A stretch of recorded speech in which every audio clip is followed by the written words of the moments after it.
Hi, welcome to our channel of IGNU Audiobooks, School of Agriculture, SOA. Certificate in Organic Farming, COF. BAP001 Introduction to Organic Farming. Block 1 Organic Farming, an Overview. Unit 4 Chemical Farming versus Organic Farming.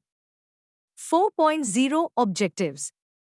We have studied the present status and development of organic farming worldwide as well as in India.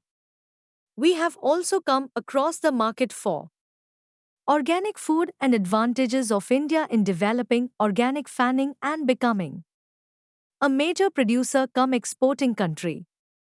In this unit, we shall be studying in detail the effect of chemical farming and its comparison with organic farming. After going through this unit, you should be able to know the merits of organic farming and apply the ethics of organic principles to farming activity. 4.1 Introduction. We have understood that the Indian agriculture was traditionally organic and farmers were following organic cultivation till the middle of the last century. The Green Revolution was ushered in India during the 60s and it has been the cornerstone of India's agricultural achievement, transforming the country from stage of food deficiency to self-sufficiency. During the period, the production of food grains has increased almost fourfolds, from 50.82 metric tons in 1950 to 51 to 212.05 meters on 2003 to 2004. But indiscriminate and excessive use of chemicals in the long run, calling attention to alternative farming strategies. Let us examine critically the effects of each system, weighing the merits and demerits. If we examine the fields that we have been continuously cultivating by using chemical inputs for years, it may be found that there is little use for skilled husbandry that was once the guiding principle of working on the land. 4. Important considerations: what happens to the land, the food it produces, the people who eat it, and the communities which lose out, are overlooked by the cultivators as well as scientists. The emphasis was solely on increasing the crop productivity, i.e., high input for high returns. The productivity that we are trying to increase is slowly diminishing now. In India, chemical fertilizers and pesticides have been aggressively promoted and heavily subsidized to keep the food production targets higher. It is also done to keep the fertilizer companies afloat without realizing the devastation these chemical applications have wrought on the sustainability of agriculture today. Now let us see why this has happened and the consequences it has made on the soil and human health. Consequences of modern agriculture: land exhaustion. The constant use of chemical fertilizers, together with a lack of crop rotation, reduces the soil fertility. Year by year, fertilizers' high yield levels are achieved by applying large quantities of chemical fertilizers. This has come about at the expense of organic matter content at the initial stages. Nitrate runoff: about half of the nitrate in the chemical fertilizer used on crops is dissolved by rain. The dissolved nitrate runs off the fields to contaminate water courses.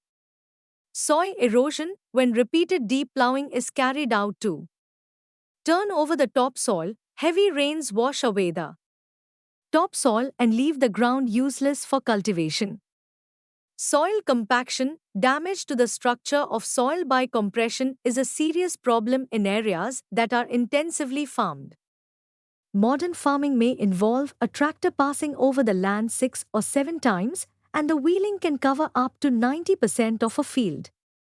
Even a single tractor pass can compress the surface enough to reduce the porosity (df) the soil by 70%, increasing surface runoff and therefore water erosion.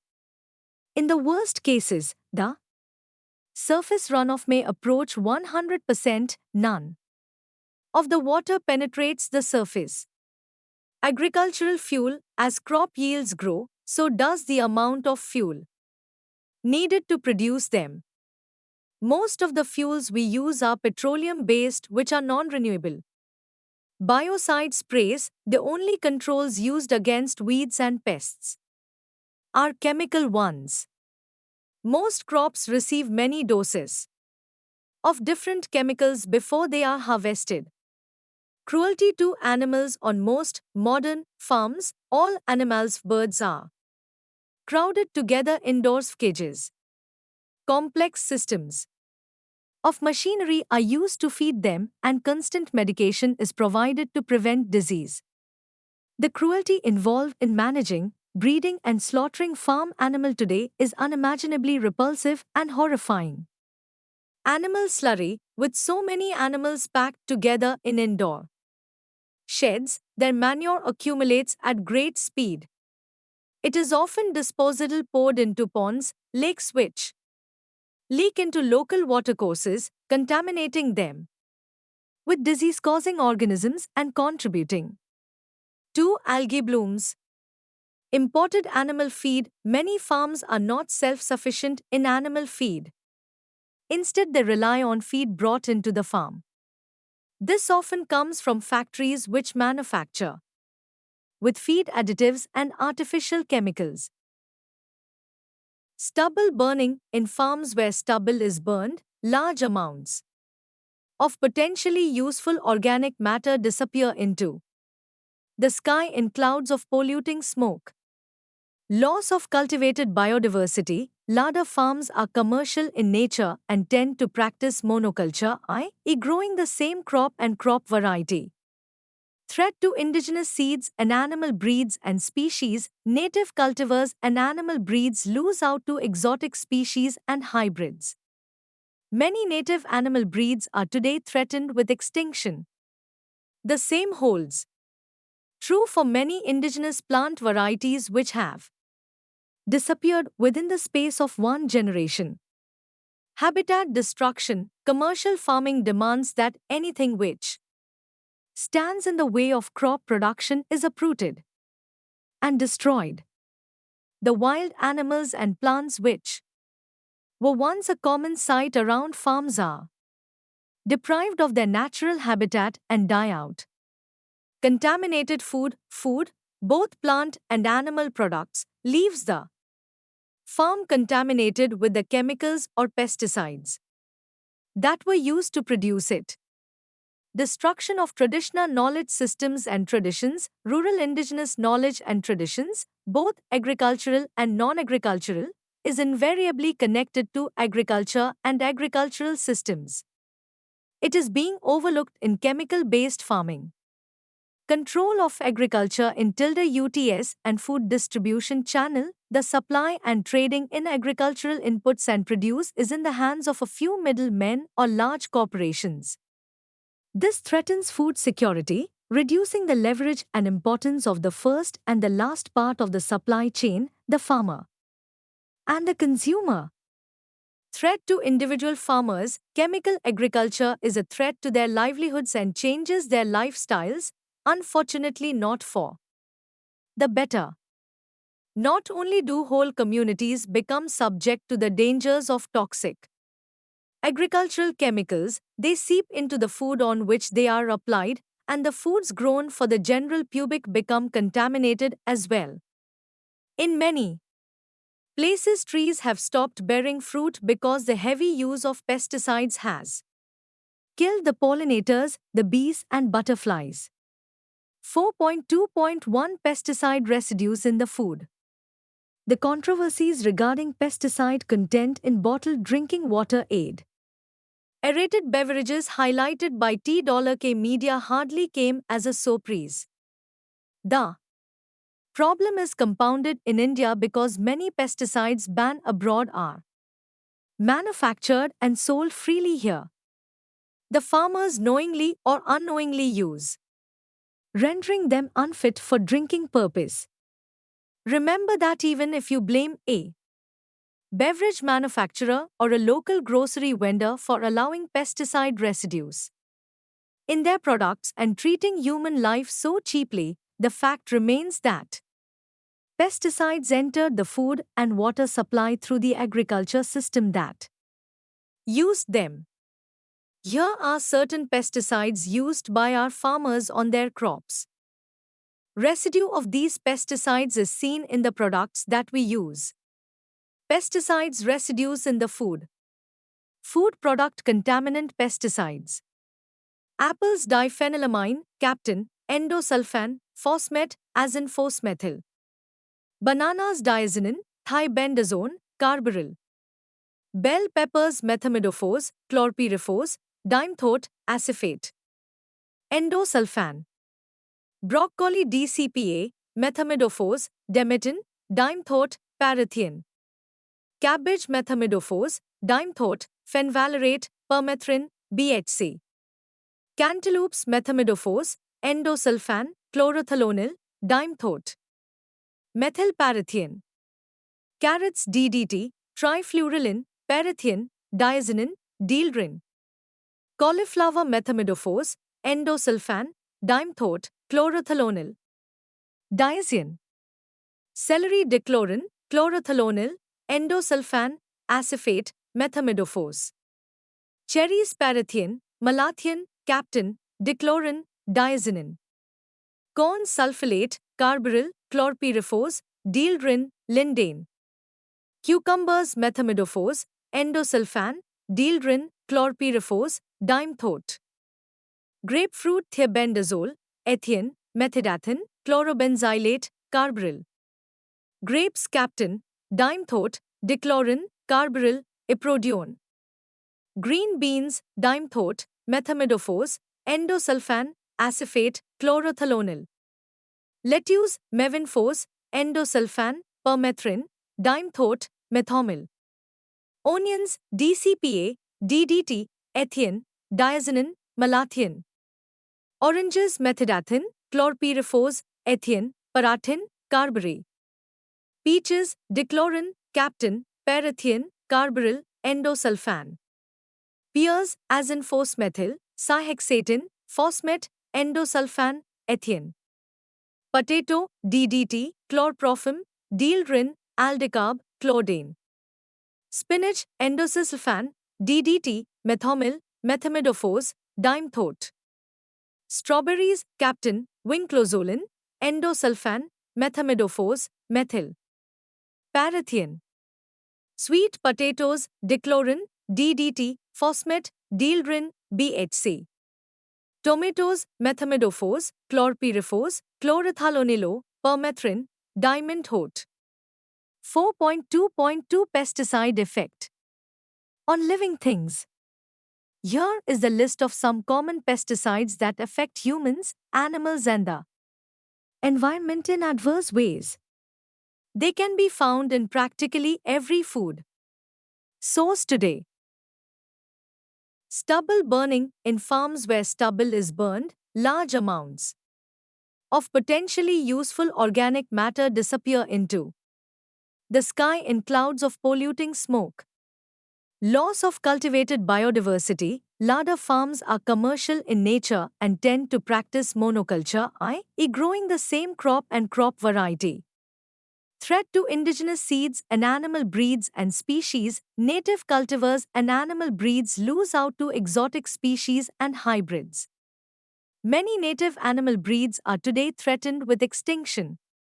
The same holds true for many indigenous plant varieties which have disappeared within the space of one generation. Habitat destruction. Commercial farming demands that anything which stands in the way of crop production is uprooted and destroyed. The wild animals and plants which were once a common sight around farms are deprived of their natural habitat and die out. Contaminated food, both plant and animal products, leaves the farm contaminated with the chemicals or pesticides that were used to produce it. destruction of traditional knowledge systems and traditions, rural indigenous knowledge and traditions, both agricultural and non-agricultural, is invariably connected to agriculture and agricultural systems. It is being overlooked in chemical-based farming. Control of agriculture in tilde UTS and food distribution channel, the supply and trading in agricultural inputs and produce is in the hands of a few middlemen or large corporations. This threatens food security, reducing the leverage and importance of the first and the last part of the supply chain, the farmer and the consumer. Threat to individual farmers, chemical agriculture is a threat to their livelihoods and changes their lifestyles, unfortunately not for the better.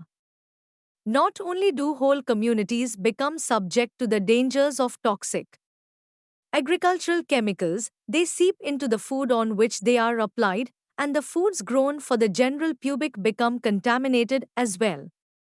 In many places, trees have stopped bearing fruit because the heavy use of pesticides has killed the pollinators, the bees, and butterflies. 4.2.1 Pesticide residues in the food. The controversies regarding pesticide content in bottled drinking water aid. Aerated beverages highlighted by T$K media hardly came as a surprise. The problem is compounded in India because many pesticides banned abroad are manufactured and sold freely here. The farmers knowingly or unknowingly use, rendering them unfit for drinking purpose. Remember that even if you blame a beverage manufacturer or a local grocery vendor for allowing pesticide residues in their products and treating human life so cheaply, the fact remains that pesticides entered the food and water supply through the agriculture system that used them. Here are certain pesticides used by our farmers on their crops. Residue of these pesticides is seen in the products that we use. Pesticides residues in the food. Food product contaminant pesticides. Apples diphenylamine, Captain, endosulfan, phosmet, as in phosmethyl. Bananas diazinon, thybendazole, carbaryl. Bell peppers methimidofos, chlorpyrifos, dimethoate, acephate. Endosulfan. Broccoli DCPA, methimidofos, demeton, dimethoate, parathion. Cabbage methimidofos, dimethoate, fenvalerate, permethrin, BHC. Cantaloupes methimidofos, endosulfan, chlorothalonil, dimethoate. Methylparathion. Carrots DDT, trifluralin, parathion, diazinon, dieldrin. Cauliflower methimidofos, endosulfan, dimethoate, chlorothalonil. Diazion. Celery dichlorin, chlorothalonil, endosulfan, acephate, methimidofos. Cherries parathion, malathion, Captain, dichlorin, diazinon. Corn sulfilate, carbaryl, chlorpyrifos, dieldrin, lindane. Cucumbers methimidofos, endosulfan, dieldrin, chlorpyrifos, dimethoate. Grapefruit thiabendazole, ethane, methidathan, chlorobenzylate, carbaryl. Grapes Captain, dimethoate, dichlorin, carbaryl, iprodione. Green beans, dimethoate, methimidofos, endosulfan, acephate, chlorothalonil. Lettuce, mevinfos, endosulfan, permethrin, dimethoate, methomyl. Onions, DCPA, DDT, ethane, diazinon, malathion. Oranges, methidathan, chlorpyrifos, ethane, parathin, carbaryl. Peaches, dichlorin, Captain, parathion, carbaryl, endosulfan. Pears, as in phosmethyl, cyhexatin, phosmet, endosulfan, ethane. Potato, DDT, chlorprophym, dieldrin, aldecarb, chlordane. Spinach, endosulfan, DDT, methomyl, methimidofos, dimethoate. Strawberries, Captain, vinclozolin, endosulfan, methimidofos, methyl. Parathion. Sweet potatoes, dichlorin, DDT, phosmet, dieldrin, BHC. tomatoes, methamidophos, chlorpyrifos, chlorothalonilo, permethrin, diamond-hot. 4.2.2 Pesticide effect on living things. Here is the list of some common pesticides that affect humans, animals, and the environment in adverse ways. They can be found in practically every food source today. Pesticide effects on living things. Trade name and long-term effects. Campfecler cancer suspect, toxic to fish, very persistent. Clodane heptachlor, leukemia suspect, toxic to wildlife, very persistent. Clodyme form, cancer suspect, bladder damage, toxic to wildlife. DBCP cancer risk, male sterility, persists in water. DDT, cancer causing, damage to liver, nerve, brain, extremely persistent, toxic to wildlife. Aldrin Dieldrin Endrin, cancer suspect, birth defects, very persistent, toxic to wildlife. EDB, potent cancer cause, birth defects, lung, liver damage. Very persistent. BHC lindane, proven cancer cause, miscarriage, leukemia suspect, very persistent, toxic to fish. Paraquat, no antidote, lung scarring. Endosulfan, nervous system damage. PCP, nervous system damage, liver damage, skin disease. 2,4,5T, potent cancer cause, birth defects, toxic to fish, very persistent. There are a number of research studies on the diseases associated with pesticides. Pesticide residue metabolites are more harmful than the original tilde compounds. Sometimes combinations of two or more compounds are highly dangerous for health. The health effects such as carcinogenity, teratogenity, mutagenity, disruption of the endocrine system, etc., are considered to be caused by pesticide residue. In food, 4.2.3 GM crops.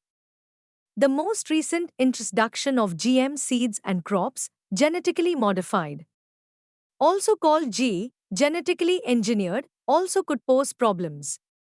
The crops commercial tilde cultivated are canola, chicory, corn, sweet corn, popcorn, BT cotton, flax, papaya, potato, soybean, squash, sugar beet, cherry tomato, and tomato. GM crops are categorically excluded from organic farming. GMO-free is also a strict marketing point for organic food. Opponents of GMOs claim that the impact of genetic engineering on food quality, plant or animal health is not fully appreciated. Proponents argue that with a rapidly expanding global population, genetic engineering to create higher volumes of produce could play an important role in ending world hunger without requiring additional land. It could also help, they say, to create 6 healthier food and 2 ensure proper nourishment and has the potential to make farming more profitable, allowing agricultural industries to survive in increasingly service-oriented economies. Often overlooked in this debate is the fact that genetic engineering is a technique, not an essential characteristic of the organisms it produces, and that humans have used selective breeding to modify crops and livestock for tens of thousands of years. GM crop seeds need to be purchased every year at a high cost. They have to be managed with fertilizers or pesticides that the same companies produce. The scientists have no solid proof of its safety in the long run and hence evokes strong response from health and environment conscious people all over the world. Organic agriculture insists on the elimination of commercial fertilizers, herbicides, pesticides, and other toxic chemicals for food production and processing. This, in turn, affects the whole community and creates a significantly healthier working and living environment for the farmers, their families, and livestock. Through organic farming, farmers learn healthy and sustainable farming practices and regains the wisdom of their agricultural heritage. Organic agriculture enriches the soil season by season. It increases the long-term yield, nutrient value and potency of their crops. It allows for a naturally clean food and water and provides overall richness, health and well-being of their families, livestock, farmlands and communities. 4.3 Organic Farming Evergreen Revolution. Organic farming differs from other farming systems in a number of ways. It favors renewable resources and recycling, returning to the soil the nutrients found in waste products. In organic livestock farmings, meat and poultry production is regulated with particular concern for animal welfare and by using natural foodstuffs. Organic farming respects the environment's own system for controlling pests and diseases. It avoids the use of synthetic pesticides, herbicides, chemical fertilizers, growth hormones, antibiotics, or gene manipulation. Instead, organic farmers use a range of techniques that help sustain ecosystem and reduce pollution. 4.3.1 Characteristics of organic farm. One of the notions that we have about farming is to produce large quantities of food materials from the available land. In case of organic farming, there are several compelling principles that characterize the certified organic farm.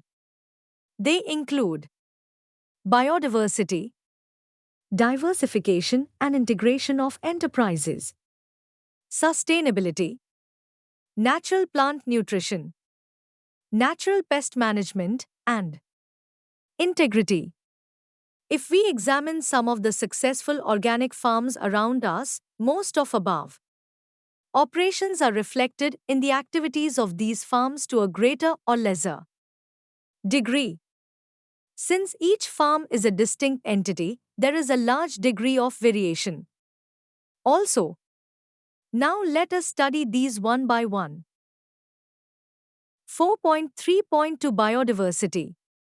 As a general rule, diverse ecosystems in nature, forest, have a higher degree of stability than those with only a few species. This is true for agroecosystems. Also, farms with a diverse mix of crops have better chance of supporting beneficial organisms that assist in pollination and pest management.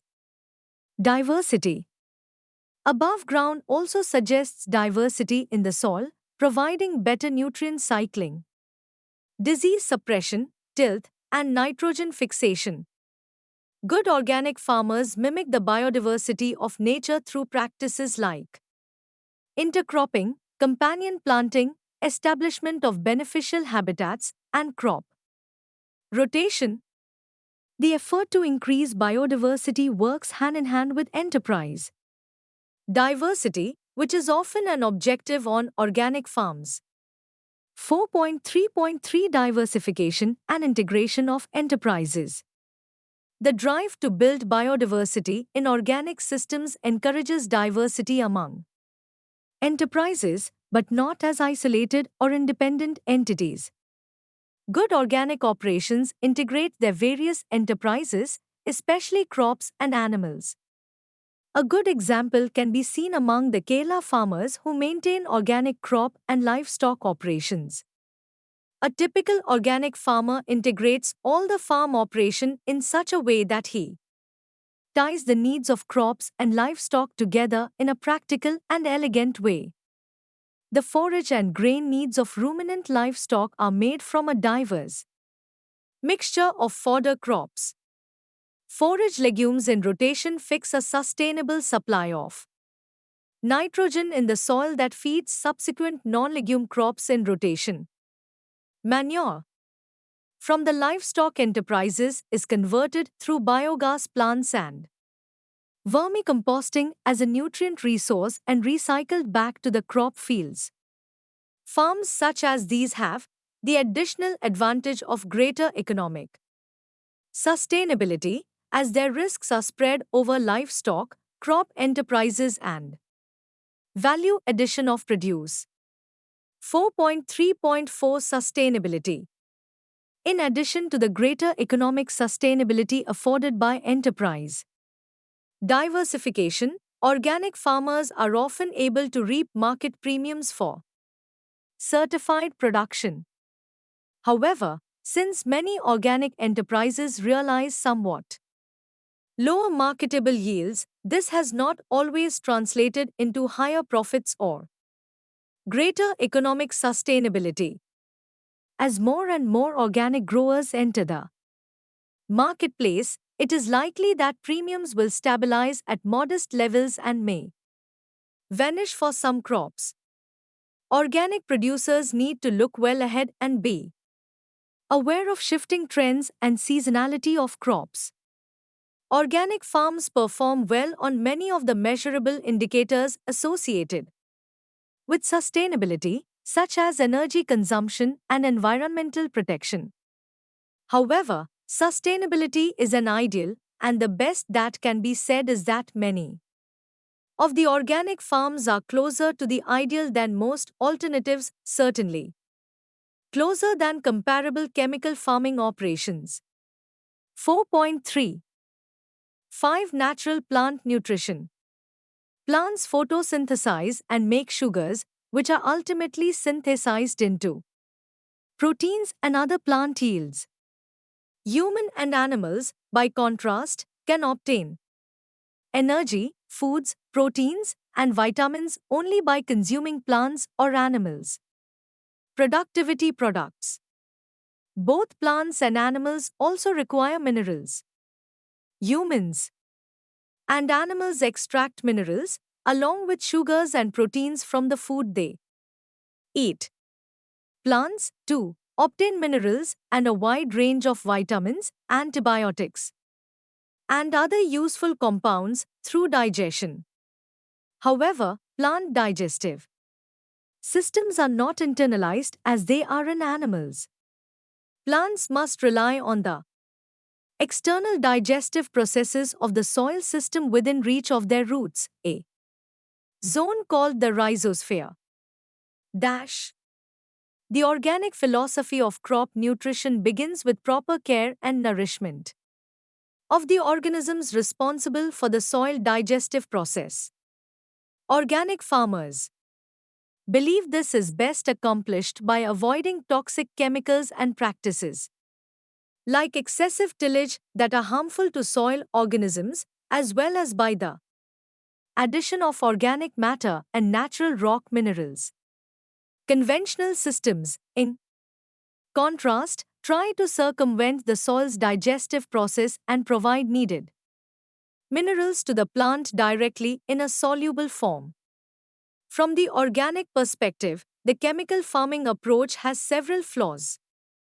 Applying large quantities of soluble fertilizer like urea, ammonium sulfate, or superphosphate to a crop a couple of times per season could cause nutritional imbalances that lead to crop diseases, insect infestations, and reduced food quality. Failure to support and care for soil biotic life, along with other practices that are downright destructive, ultimately leads to its decline. As a result, plants lose out on the vitamins and other beneficial products these organisms produce, tilth is reduced, and the soil becomes increasingly dependent on synthetic inputs. Chemical fertilization tends to concentrate on a limited number of macronutrients, even though the need for at least 16 soil minerals is scientifically recognized. This skewed focus is also responsible for generating imbalances in the plant. Application of large amounts of soluble nutrients can stimulate certain problem weed species. Soluble nutrients, especially nitrate, are prone to leaching, which can cause a number of environmental and health problems.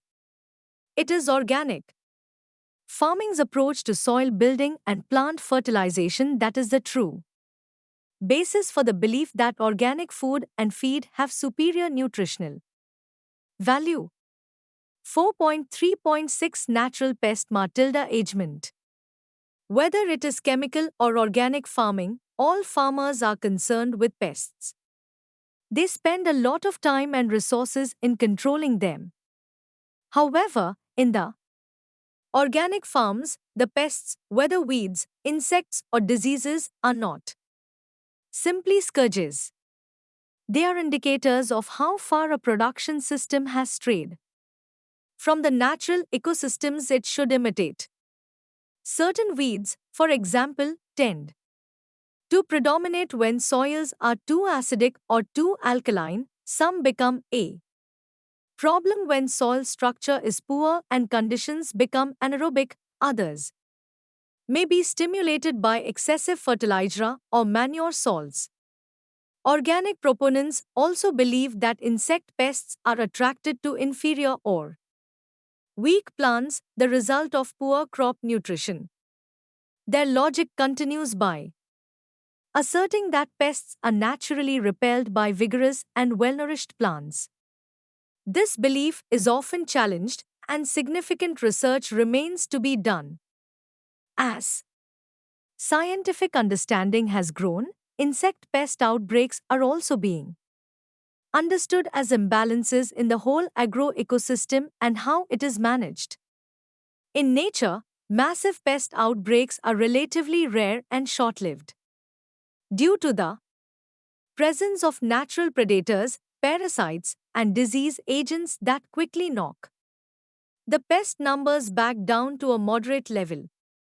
In farming systems that inadvertently destroy or otherwise fail to support the natural control complex, pest problems are routine and deteriorate with time.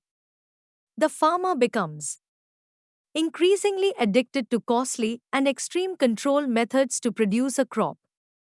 Most organic growers consider pesticides to be a cause of agro-ecosystem imbalances and employ allowed natural pesticides as little as possible. 4.3.7 Integrity. Integrity refers to the systems in place and actions undertaken to assure that consumers of organic products get what they pay for. Consumers have a right to expect that the organic food they buy not only be raised by organic methods, but be protected from contamination and from non-organic products.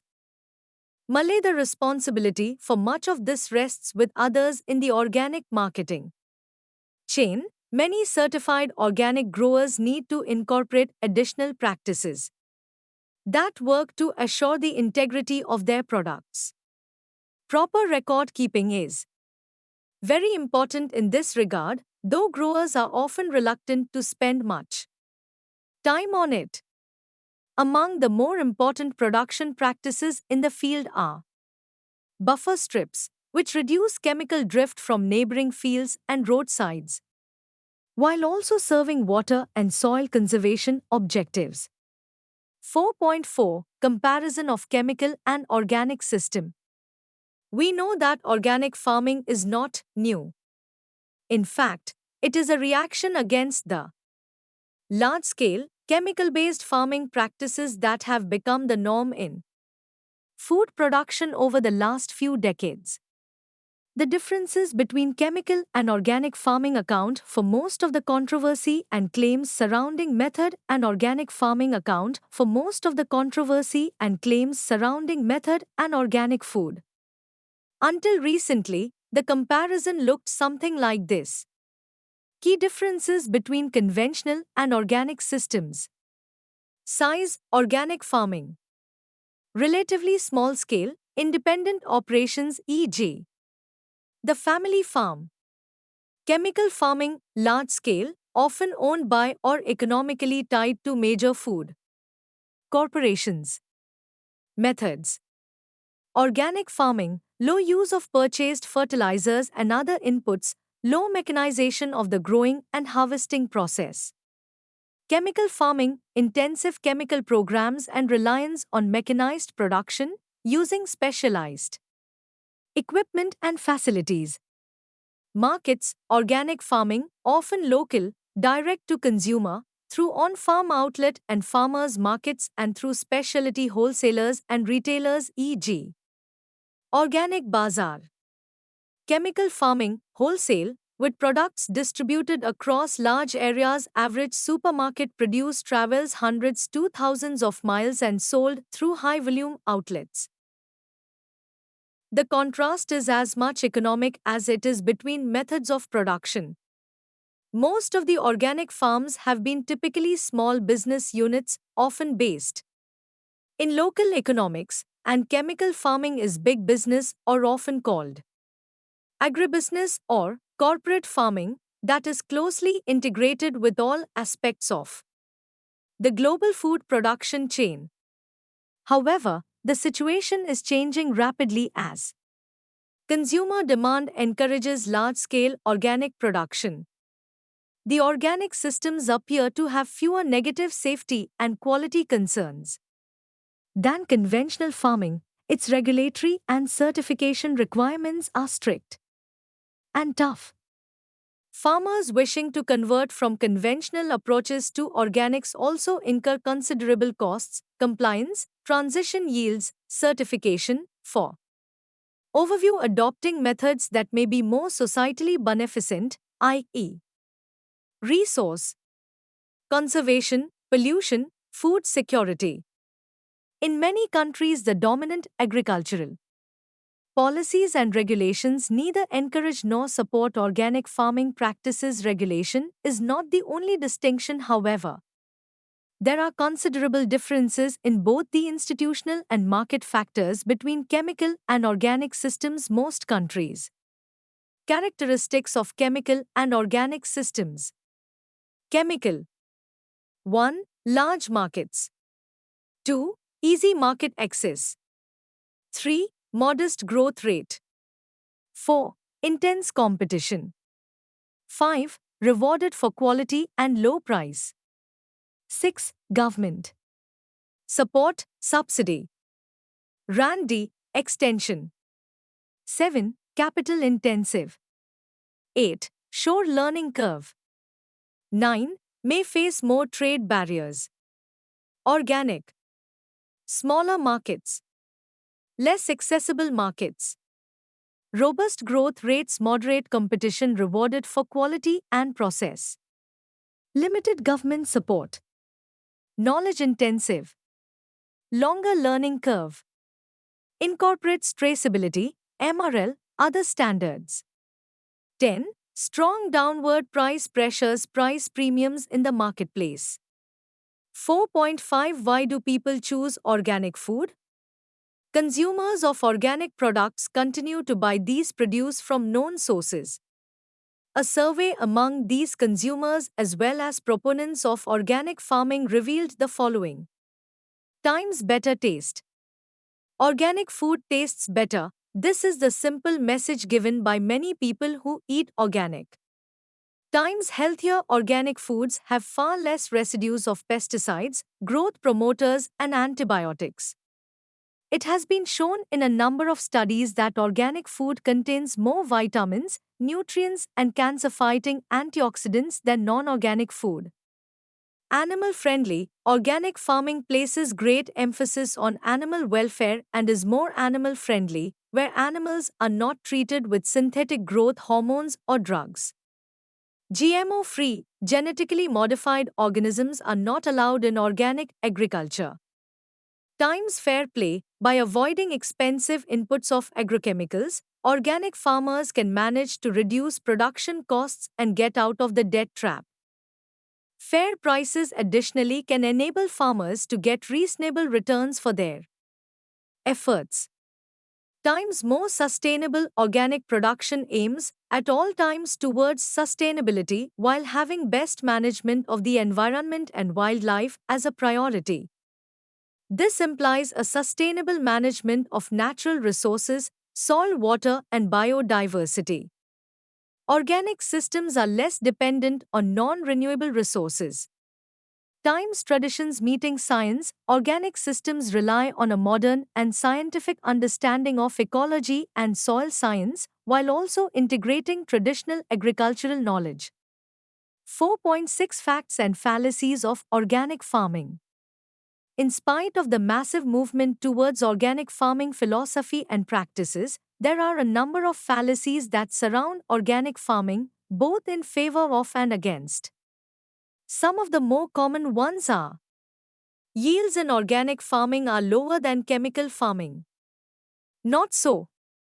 When properly followed, yields in organic farming are, in the long run, far greater than those obtained by chemical farming. In horticulture crops, the effects are even better. A look at agriculture in Punjab will tell the full story. The origin of the Green Revolution. Punjab's agricultural yields have remained the same for the past many years while the quantity of agrochemicals required to maintain these static yields have steadily increased. In the case of a chemical farm converting to organic, however, there is often a loss in yield in the initial years and it takes a few years before yields increase and stabilize at a level often higher than that achieved under a chemical regime.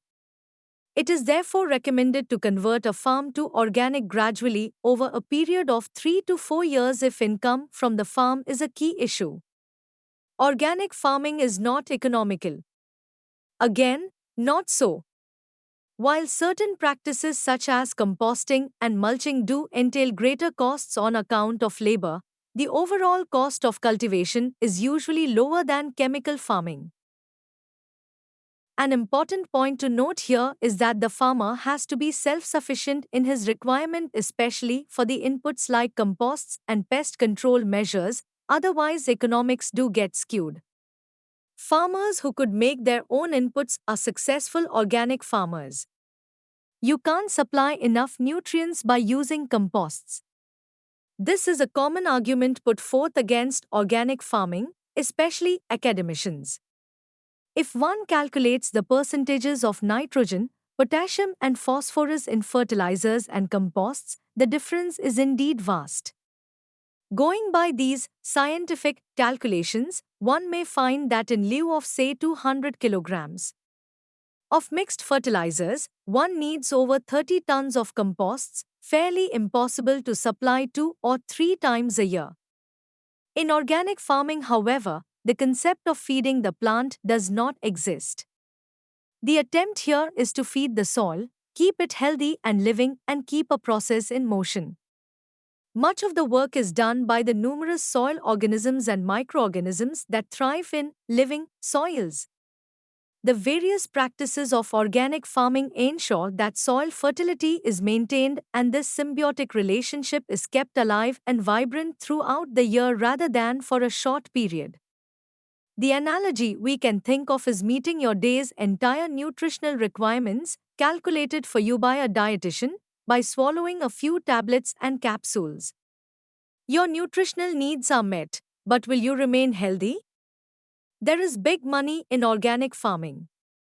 So far in India, most organic farmers have turned, or in some cases remained, organic because of these beliefs. The organic market exists for a small number of farmers who have access to a few specialized outlets. Otherwise, till consumers' preference changes, it is difficult to see every organic farmer getting a premium for his undoubtedly superior product. An option for exports has also opened in the last decade, which organic farmers can explore only if they are certified as organic. There are a few internationally recognized local agencies operating from India who inspect and certify organic farms. But because of certification cost and procedural hurdles, farmers are shying away from this. The ICS and PGS mode of certification can be worked out to make certification process more farmer-friendly and cost-effective. Thus, the organic farmers get fair price, not big money, when compared to their counterparts. Now attempts are on to bring organic growers and interested organic buyers together at least once in a week. Farmers within network of the Thanal in Kerala are under the PGS certification process. They are assured of a fair price and regular purchase of their produce, and buyers have access to a wide variety of organic food at reasonable prices.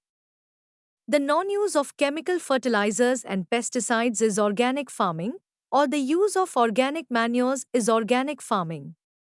It may be mistaken that simply avoiding the use of chemical fertilizers and pesticides is organic farming. That is not so. While organic farming is all about maintaining soil health, feeding the soil rather than feeding the plant, it entails producing the highest yields possible in a sustainable, eco-friendly manner using a number of techniques. Indeed, for any agriculture system to succeed, it must take a responsibility towards feeding the soil. The soils which are depleted and infertile have to be made alive with adequate humus or organic matter content. Depending on the current status by scientific assessment, chemicals may be required to balance the nutritional status in the initial years. But in the longer run, they may have to be completely avoided. Similarly, external inputs, even if eco-friendly or biodegradable, are ecologically questionable and commercially unsustainable for an organic farm need to be avoided. Work is hence required to produce on-farm inputs such as composts and biopesticides. Organic farming entails a lot of hard work, and even systems like do nothing or natural farming as propagated by Fukuoka of Japan and used so effectively by Bhaskar Save at his Gujarat farm entail tremendous understanding of nature, natural agriculture, the local ecosystem, and require a little hard work even though the name may suggest otherwise. You may learn about many techniques that can be used by an organic farmer in the section on organic farming techniques. 4.7 Let us sum up. Intensification of agriculture has largely been responsible for a spectacular achievement in the food grain production. However, overexploitation of natural and renewable resources and indiscriminate and irrational use of synthetic inputs are being increasingly realized to seriously impair the ecological balance and putting the environment in jeopardy. Studies conducted across the country revealed the toxic residues of pesticides in the foodstuff not only of plant but also of animal origin at concentrations much higher than the permissible level of human body. A comparative review on these aspects were discussed here. Therefore, the apparent contradiction of our necessity for nutritional security on one hand and environmental sustainability on the other makes it inevitable to resort to the organic farming system, as it appears to be a possible option to meet both these objectives. The latter implies a farming system that primarily aims at cultivating land and raising crops under ecologically favorable conditions. It emphasizes restricting the use of chemical inputs, whether it is inorganic fertilizers or pesticides, and instead relies more on an integrated approach of crop management practices, making use of cultural, biological,